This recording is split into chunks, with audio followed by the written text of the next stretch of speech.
driver normally on the Winston Cup Series of the Texaco Ford. Morgan, welcome once again to Lee USA Speedway. Good to be back, and I took my call the same thing I did last year. So far, why don't you give us a little idea of how, so far, the 1992 Winston Cup season is going for you?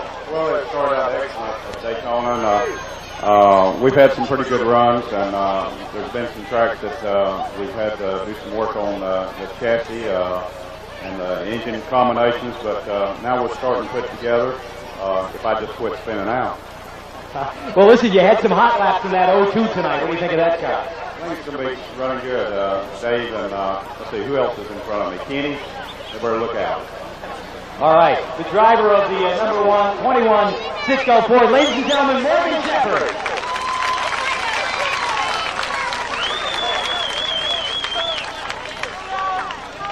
Hey, the next driver we're going to talk to, the winner of the Daytona 500, the winner of three other races, plus the Winston.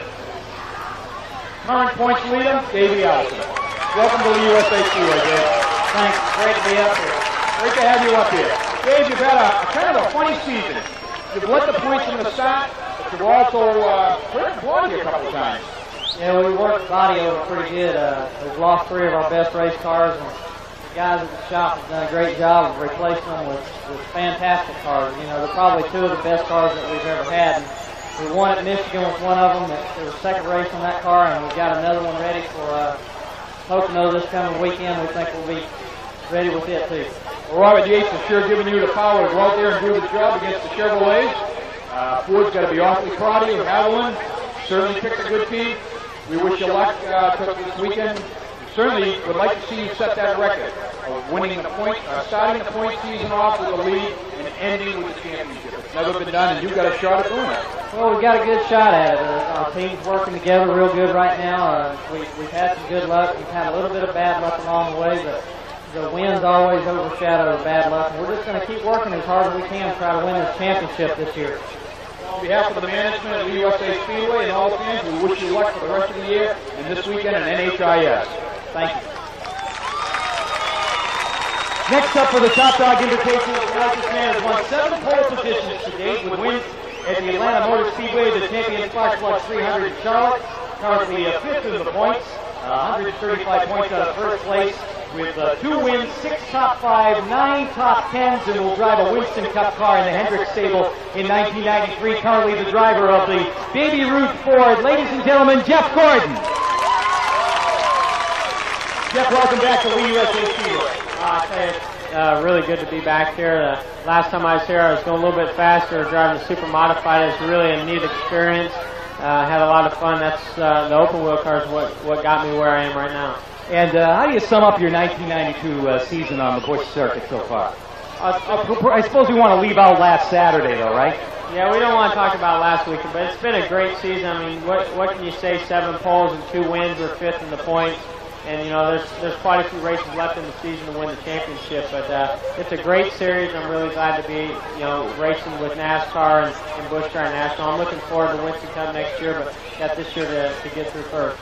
Well, best of luck to you the rest of the season, and certainly best of luck to you tonight. You're going to be driving the number 10. You had a chance to warm that car up. How does it feel? Oh, it's a great car. I'd just like to thank all of them back there. They're working their butts off trying to get the car prepared for us. Hopefully we can find something out with the car to get them dialed in for their feature later on. But we're going to have some fun and see if we can't win this thing. All right, best of luck to you. Ladies and gentlemen, Jeff Gordon.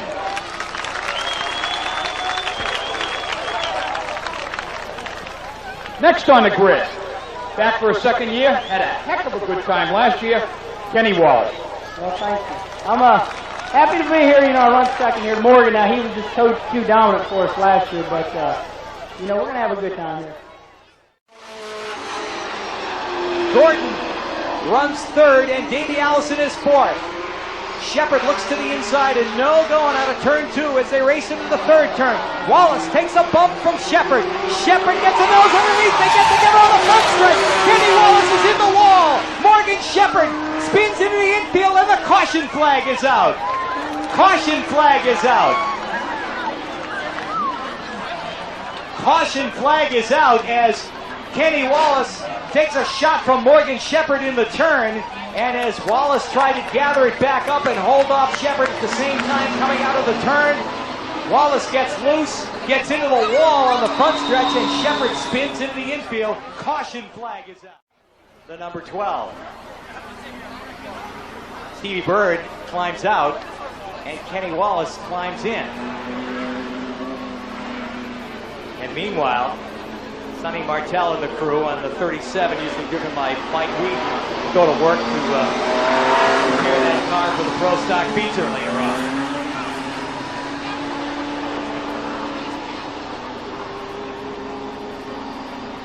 Three laps down out of this 20-lap race.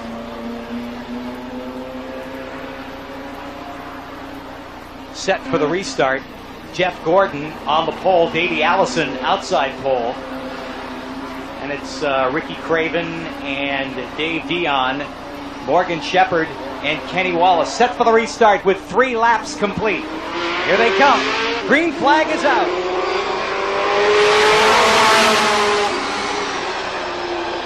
Jeff Gordon in the lead from the pole position. Now Ricky Craven and Davey Allison dice it out for second. Allison runs second. Craven is third. Dave Dion and Morgan Shepherd race for the 4th spot. Jeff Gordon driving Jeff Fagan's car number 10, opening himself up a comfortable lead. One lap left to the caution, and they'll invert the running order. Big lead for Jeff Gordon. And this time by, he'll get the caution flag.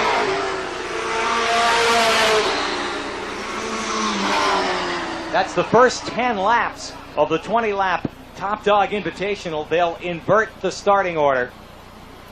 And the winner of the first leg of the race, car number 10, Jeff Gordon.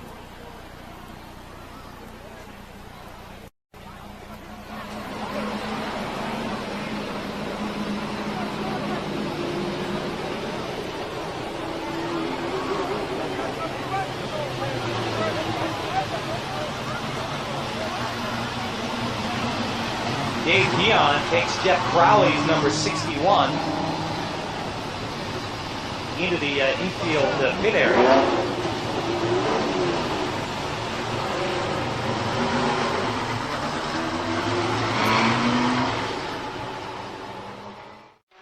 Jeff Gordon on the back bumper of Kenny Wallace and Morgan Shepherd. They race 1, 2, 3, 4, 5 off the 4th turn and down the front stretch. Wallace continues to lead. No seat time in that car during the warm-up period. Jeff Gordon gives a knock on the back door and gets a nose down underneath, trying to take the lead away. Here comes Gordon down underneath Kenny Wallace. He's got the lead. Morgan Shepherd will follow him through to go to second. Wallace hung up. Roy Matucci will give him a white flag and 1 lap left this time by. Less than a lap now for Jeff Gordon in the number 10. Down the backstretch, big lead, and he will win it overall. As the checkered flag goes up, Jeff Gordon will win it. Morgan Shepherd for second, Ricky Craven third, Davey Allison fourth, and Kenny Wallace finishes 5th. Jeff Gordon shows the way around, driving Jeff Fagan's car number 10. Jeff Gordon, the usual runner of the Baby Ruth Ford on the Busch Grand National Circuit, and as we mentioned early on in the interview, of course, he will be moving up to Winston Cup next year, driving a Winston Cup car out of the Hendrick Motorsports stable. Climbs out of the car. Tonight's winner of the Top Dog Invitational, Jeff Gordon, ladies and gentlemen.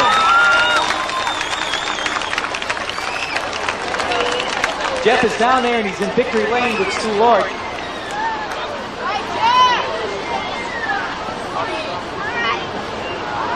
Thanks, Peter. Jeff, you're showing your quite a charger out there against the older guys. Well, I tell you, these guys, they worked hard, like I said before, back in the garage when the car was loose. Everybody's a little bit loose. But I tell you, they really got this thing working well, and it took a little while for me to get used to these type of cars. And, you know, you don't have to use near as much brake, and I tell you, they're just a fun car to drive, and I really enjoyed it. I just really got to thank Jeff and his whole family and everybody, and they're the ones that deserve this. I hope they go out and win this thing because they got a good car, and hopefully they can get to the front. You're the leading rookie in the... No, you were the rookie champion. Jeff Fagan is our leading rookie in the Pro Stock.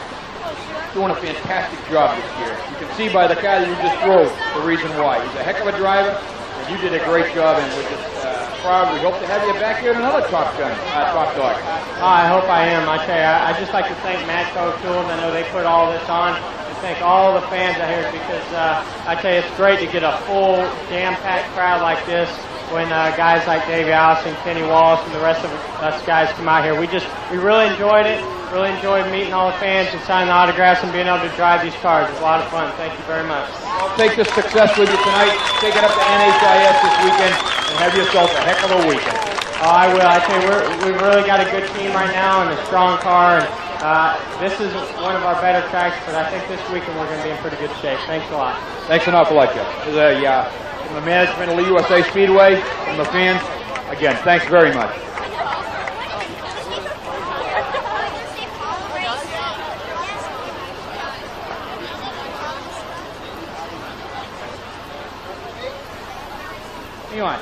Yeah, I'd just like to say one more thing. I would really like to dedicate this to Jeff Fagan and his whole crew and family because they worked hard. They were sweating back there, I'll tell you, between that practice and the race. And I just really like to dedicate this to them because they had a lot of guts to be able to put somebody they really didn't know who I was and really what I could do. And they put me in it, and that took a lot of guts because we could have torn some race cars up tonight, and we didn't. We come out a winner, so I'd just like to dedicate this to them. Thank you very much, Jeff. A couple of young chargers out here in the world today. Jeff Fagan, Jeff Gordon.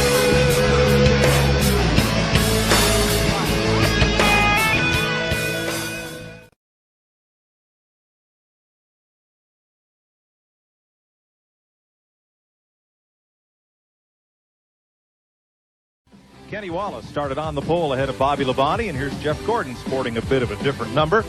Jimmy Spencer off Hut Strickland takes this long slide and hard shot into the wall. Gordon also suffered damage to his Ford, which he'd lose ground he couldn't later make up.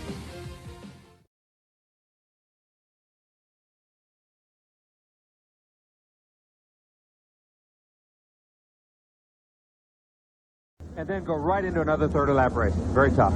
You're in for a treat now. We're going to spin around, show the ball spots as we get ready for our first of two features this evening from Raceway Park, Indianapolis. Row 1, Mike Bliss and Kenneth Nichols. In the second row, we'll have Doug Coletta and Mike Stryker. In row 3, Dan Drynan and Kenny Irwin. In the fourth row on the inside, Greg Bernetti, the veteran Stan Fox outside. In row 5, Andy Michner, former champion Russ Gamester.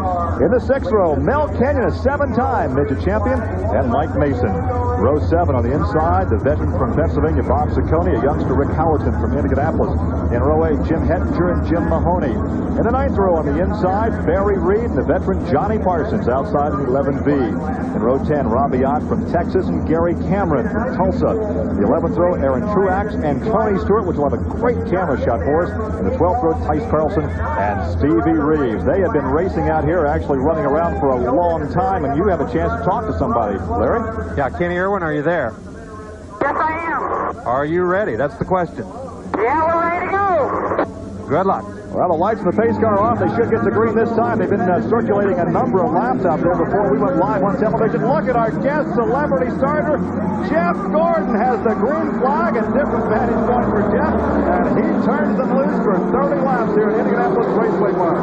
That was a great start they got there. Everybody came off there even. They came off pretty well. Oh, Danny Drynan got together with another car there. We got a big clock up. Oh, Danny Drynan was trying to go 3 abreast. They banged together.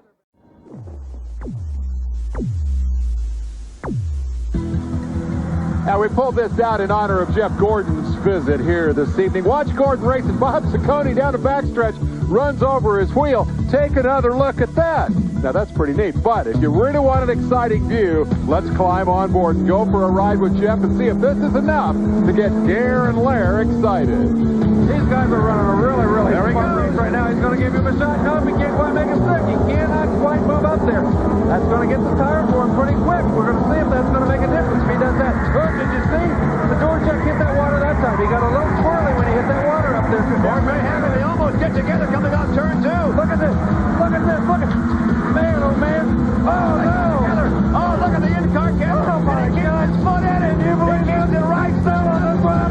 think he got the position, too. He got the position. He got second place while he was airborne. You're too young to be scared, aren't you? Here he is, the guy that did all that last season here on ESPN, Jeff Gordon, who is went 7-time pole winner in the Busch Grand National Racing. He's won twice, 6th in the point standings. Nice to have you back in the open wheelers. Now, those are the type of flashbacks I don't want to see, you know? I still got to ask you, why didn't you get out of the throttle? I was going to lose a position. I tell you, it was tight. It was tight, and I tell you, we had a good car that night. Just couldn't quite get on. We finished second, and it was really, really close. But I tell you, Bob, he was giving me everything he had, and it was a tough race. You know what we're going to do? We're going to put you to work. I'm going to get the starting lineup. We're going to turn around here, and then I'm going to let you help me call the race. Is that all right? Oh, that sounds great to me. Brian Gerster and Ted Hines will occupy row 1 as we spin around here. And Mel Kenyon, the 7-time champion, alongside Mike Mason. All right, now we're going to put you to work here because you've heard Rice do this. You know how it's done, so now it's up to you. So do I get to do it exactly like Larry does it? If you would like to. This is the Gare and Jeff show now. This is the Gare and Jeff show, all right. At least you gave me top billing. Where were you on Wednesday? We played golf down in Vincennes, the Raleigh-Hellman golf outing. John Andretti came down, and you weren't there. We all know that I looked out my window, and it was thunderstorming, and I decided to stay home. We had great weather. The way I play golf, it doesn't matter. All right, here they go. They bring them off the corner.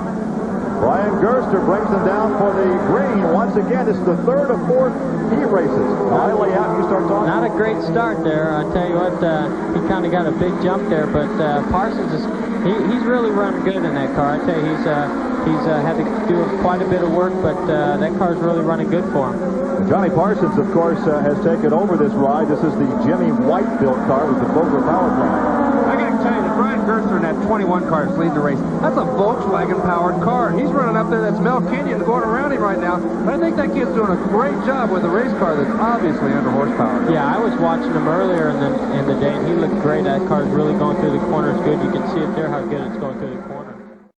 Looks a lot scarier up here than what it is in the cockpit, doesn't it? I tell you, it's a lot harder to do it from up here, but now I finally realize that how you guys can tell if I'm pushing or if I'm loose when I'm out there, because you got a close-up. Well, you have a close-up too in the cockpit. Well, yeah, I was watching him a little bit, and I saw him working really hard down there in the pits, and they obviously did the right things to it. It looks like he's going to go on and win this race. A little bit loose there towards the end of that. Oh, look at that head jerk down the inside. Gave him a little look, but didn't quite have it. Well, now, would you have any aspirations to be a broadcaster up here in the booth, Jeff? Well, I tell you... I think I should take your big contract with Hendrick and go race stock cars, and you can sit up here with me. I'm not quite as exciting as Larry, and I feel Larry does quite a job up here, but who knows, maybe someday. I'd love to do it. It's a lot harder to do it live, I can tell you that much. I've done a little bit of taped races, and it's a whole lot easier looking at that monitor when it's taped, but when it's live, it's tough. You got to promise me we'll have a chance one more time to go out to Magic Mountain and enjoy all the rides like we did a couple of years ago in California. How did I know you would bring that? That was fun, wasn't it? Yeah, Did you like those roller coasters? I tell you, Magic Mountain. Which one of you is less than 21 years old? Yeah. You'll never know. As we take a look at the finish once again, we'll tell you that Jeff has his 21st birthday coming up on August the 4th. How's that for a memory, Mr. Gordon? Look at the top 6. We're coming right back to Raceway Park.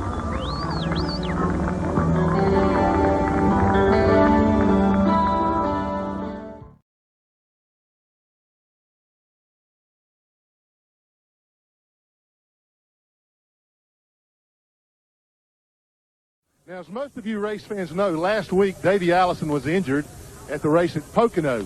For this race he was scheduled to run in. He has a replacement driver, and for more on that situation, let's go down pit road to Mark Garrow. Well, we've been hearing this rumor all week that somehow Davey Allison would get back in a race car this week here in Talladega, Alabama. And indeed, it is true. At 8 a.m. this morning, Allison climbed into his Texaco Havoline Ford and began making laps around this 2.66-mile track. Not one lap, but 12 laps. And the question is now, will Davey get out after one lap Sunday, or will he ride on to the first yellow caution flag? That's the big question. He has some special Velcro on the shifting lever and the steering wheel so that his right arm can help grip those two objects as he takes his laps around this racetrack under green on Sunday. Of course, Bobby Hillin has the chore on Sunday as his relief driver. The man on today that has that job is a man Darrell Waltrip says is older than dirt. He claims to be 59 years old. He's won 717 races. Red Farmer, this is probably one of your biggest assignments ever. Well, it is. You know, really, that last ARCA race I ran here, I thought would be my last race here at Talladega. The unfortunate thing happened to Davey up there. We had a brand new car. The crew had worked so hard to get it ready. Texaco wanted to see the car run. Wagner wanted to see his motor run. We wanted to see our car run. So we decided Davey wanted to see the car run. It'd be good therapy for him. He said if he could see this thing win again. So they decided to put me in it to come out here and see what we could do with this car. Red Farmer is the hometown favorite. Today he is also the emotional favorite. Let's go back up pit road to Glenn. Now sees 3 lanes back deeper in the back. 29 cars in the lead pack, then a pack of 4, and then a couple of singletons. There is Jeff Gordon's Baby Ruth Ford carrying our Fram cam today, and you see just how tightly packed they are. He is right up and under the rear bumper of that car. Yeah, the closer you get to Barry Pusher, look at the car in front of him really moving around. The cars are sprung so stiffly on this old big racetrack. It takes a lot of spring, and they're real stiff, and they just hop all over the track. Following Jack Straight there, and there's a look out the back of Gordon's car. There's Bobby Labonte. Said his car just hasn't run worth a lick all week. He's just going to have to draft clouds and anything he can to try to get toward the front and have a good finish today. Right now he's drafting off Jeff Gordon. This is about 3/4 of the way through that lead pack, and still look how tightly bunched the cars are. Red Farmer on the left of your screen. As we go back up front, it's Earnhardt, Huck Strickland, and Ernie Irvan. 15th spot on back. Now you ride with Jeff Gordon. On the dashboard, that's Happy Birthday Allison and Lance. Allison's dad, Dennis, is the tire changer, Dennis Adcock. Allison's 8 years old. Lance Chandler turned 13. His dad, Billy's the tire specialist on that team. Let me give you an idea how effective this draft is. Average speed thus far, 186.8 miles an hour, 2 miles an hour faster than the pole qualifying speed. Mike, that's very interesting. They wanted, you know, not only is the Busch Series a test bed for drivers, it's also a test bed for NASCAR. Here we are like the old days. You come qualify at a certain speed, you race even higher than that. Together and not lose that draft. 8 of the cars in the lead pack, make that 9, all came to pit lane at the same time. As you ride back out of the pits with Jeff Gordon.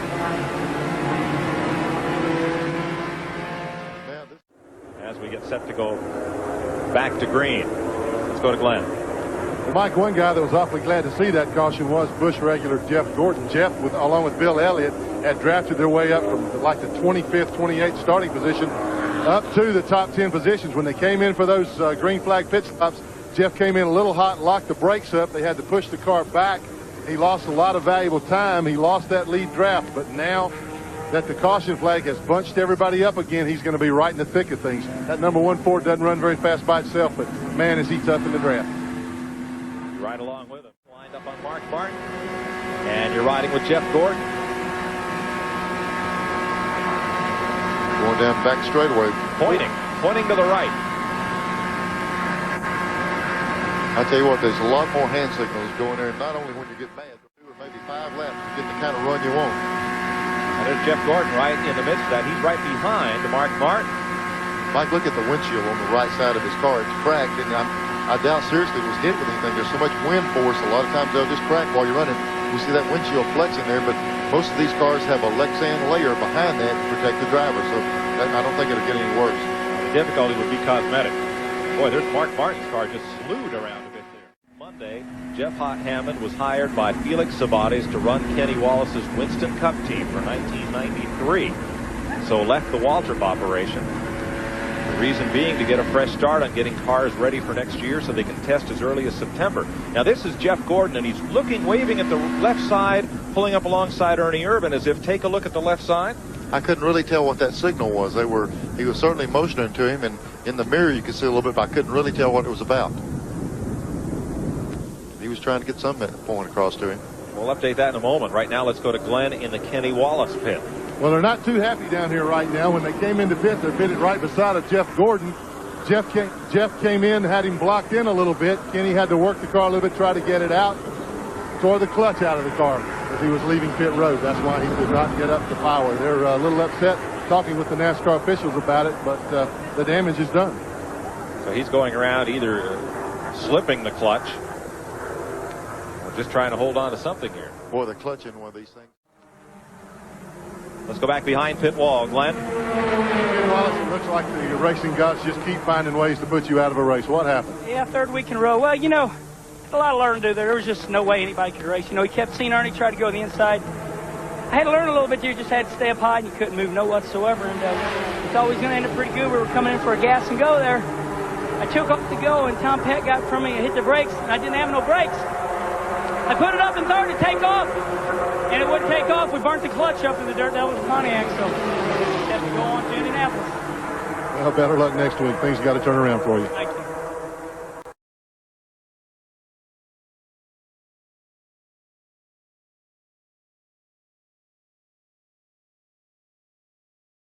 A lot of different things going on here tonight than what you normally see at this racetrack. No open wheel cars.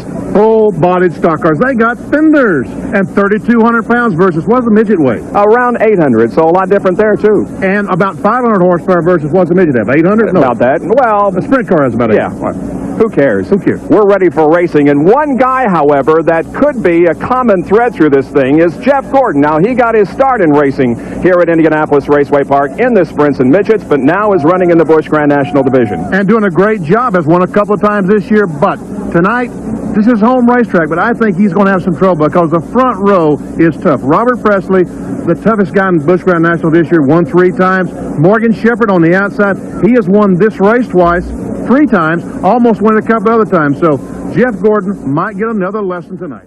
Give you some great shots and give you an indication of just how they run this track. They'll come awfully close to that wall, coming down the straightaway, and again in the middle of the corner. Jeff Gordon. Once again, riding alongside Jeff Gordon.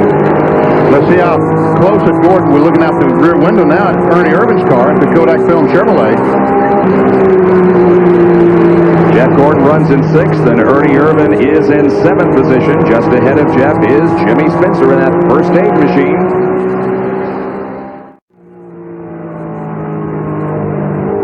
Watch as he closes up.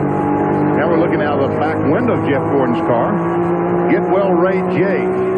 Must be a... And we have a crash up in turn number 3. A couple of cars involved. Shauna Robinson and Michael Waltrip comes through and hits Richard Laster very hard from behind. Wow. Laster's car was stopped at the bottom of the racetrack, and Michael Waltrip had no place to go and hit Richard very, very hard. But you know, and I'm really sorry to see the Polaroid car out because Shauna Robinson, they had a tough deal this week. Vernon Cordell, better known as Fluff, died this week on Wednesday. 34 years old, died with cancer. He's been around racing ever since I've been in NASCAR, over 20 years, and from Richmond, Virginia, and I'm sure all the Winston Cup and Busch Grand National guys would want to know that Fluff passed away this week. And our sympathies to all members of the family.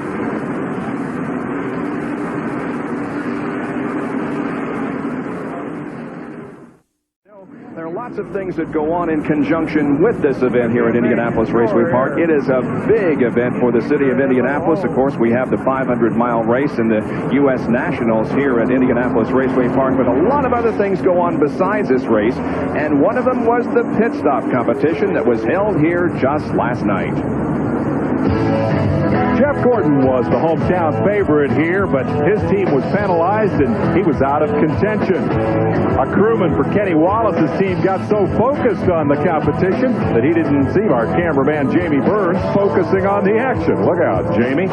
These teams perform these pit stops every weekend, every race, but when the spotlight is on you, things can go wrong. Just ask the right front tire changer for Bobby Hamilton's crew. The crowd want to see Ernie Irvin, and Ernie Irvin doesn't disappoint. He wheels on to pit road, and the crew changed the right side rubber, simulated a fuel fill-up, and got him out of there in 15 and a half seconds, 15.462 for you fans of minutia. Now, it's one thing to do your job quickly. It's another to do it right. The NASCAR officials check. Sure enough, the lug nuts are all there and tight, and so crew chief Jay Smith and Ernie Irvin accept the trophies from Raceway Park and the K&K Insurance representatives. The same thing yesterday, but look, it isn't slowing him up very much because he has just put a lap on Jeff Gordon. I can't believe this. I can't either. You go up and hit the wall, and you hit it pretty hard, and you damage the right side of the car, and I'll be darned, you still are on the gas, and you're still lapping those that you would think had a chance of winning. We'll be right back. Not just here on the main stretch. Jeff Gordon comes in. They go to work on the right side of that Baby Ruth Ford. Changing the right sides. Jack man, Bill Davis helping the right front man. Now they're going to change 4 tires. Bill hustles around to the right side. And the car is going up.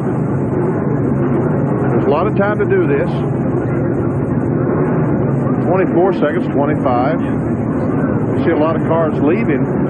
That's the Hungry Jack car right behind Jeff Gordon. He gets the pit stop completed in 32 seconds. You say, well, these guys are slow. Well, certainly they're slower than Winston Cup guys, but pretty good pit stop. 4 tires and a tank of fuel. Back down to Dave Despain. Jeff Gordon has come in for a 4-tire pit stop. He is still a lap down and will have a tremendous amount of catching up to do. It was very obvious here last night that Jeff Gordon, whose shop is just across the road in Pittsboro, Indiana, has a huge local following. Let's meet the kid and talk about his season.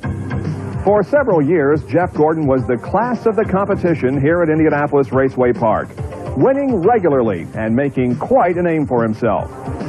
By the end of 1990, Jeff figured he'd gone about as far as he could go in open-wheel racing, and he began a new career in stock cars. In 1991, driving the Bill Davis-owned Ford Thunderbird, Jeff was named Rookie of the Year. This year, he won his first race at Atlanta, has accumulated 7 poles, 1 other victory, and has led more than twice as many laps as anyone else. Despite the success, it's been perhaps his toughest year in racing. Incidents at 2 recent races dropped Jeff out of the top 5 in points. And it's provided him with some valuable lessons about running for a championship. Even though I've been in the Busch cars for over a year now, I'm so used to wanting to just drive right to the front and win that race. And there's still a point where you got to say, hey, you know, definitely want to finish this race. Try to make it a top 5 if you got a chance for the win, the win. Jeff admits that with every lap he runs, there comes a new learning experience. He learned that controversy can be a bigger story than winning. That's what happened earlier this year when Jeff announced that he'd be running in Winston Cup next year for Rick Hendrick in a Chevy, not a Ford. A lot of people jumped the gun and said Jeff Gordon's been brought up by Ford Motor Company over several years, and I think, first of all, they have done a lot for me in the last year and a half, but that's as long as I've been involved with Ford, and there weren't any contracts, or, you know, we had talked, and yes, I wanted to stay in a Ford, and we were going to try to continue working with Ford, but there were no definite decisions on what Jeff Gordon was going to be doing in 1993. But in Jeff's mind, 1993 was the year he wanted to go Winston Cup racing. He says he didn't sign with Hendrick because of the money, but because they both share a burning desire to win. To them, the team is the most important thing. Hendrick is building a new shop for Jeff, who will have as his teammate another former open-wheel star, Ken Schrader. There was so much that went into making this decision, and you know, I don't think that I just 1 week Rick Hendrick says, here, you know, I want you to drive my car, you know, he did not offer me millions of dollars, not upfront, not long term. You know, money was never even spoken until after I had already made the decision that, you know, I want to go with this team, with these people, with these motors, with these cars, because I feel that that's going to be the best package for Jeff Gordon for 1993 and so on. And what a bright future this young man has in the world of stock car racing, Bob. Jeff Gordon proved himself in the open-wheel cars, moves to Grand National, and now in 1993 will have the Winston Cup ride with Rick Hendrick. A few laps. He also got his tires a little bit harder than he wanted to, but he finally was able to make the pass. And 2 laps to go. 2 laps to go for Nemechek. Just 2 laps around the 5/8 mile oval at Indianapolis Raceway Park. He's on the backstretch, headed for turn number 3. This time around, he'll see the white flag from Carl Simmons, and there'll be one more circuit to go. Here he is. White flag is waving, and a spin by Jeff Gordon and Ricky Craven. They've come together in turn number 1, and this race is going to end under caution. And Joe Nemechek. Oh my gosh! Look at Martha. She about had a heart attack. Oh, sit down, girl. He came so close. He had to get on the brakes, and the car almost got out from under him. He almost made contact with Ricky Craven, whose car is stopped up in turn number 1. But here he comes down the main straightaway, and the checkered flag falls for Joe Nemechek. He wins the Kroger 200 in dramatic style. We thought it was going to be a boring ending, and there ain't no way. There's Mark. Look at him. Is she happy or what? In about 5 seconds, tell me about turn 1 on the last lap. Well, I was coming down the straightaway, and someone yelled on the radio, crash in turn 1 and 2, and I got in the corner, and there they were, and I turned the car sideways, and I thought I just might hit them, but I cleared it and come home from there. And the rest, as they say, is history. Joe Nemechek has won his first Busch Grand National race.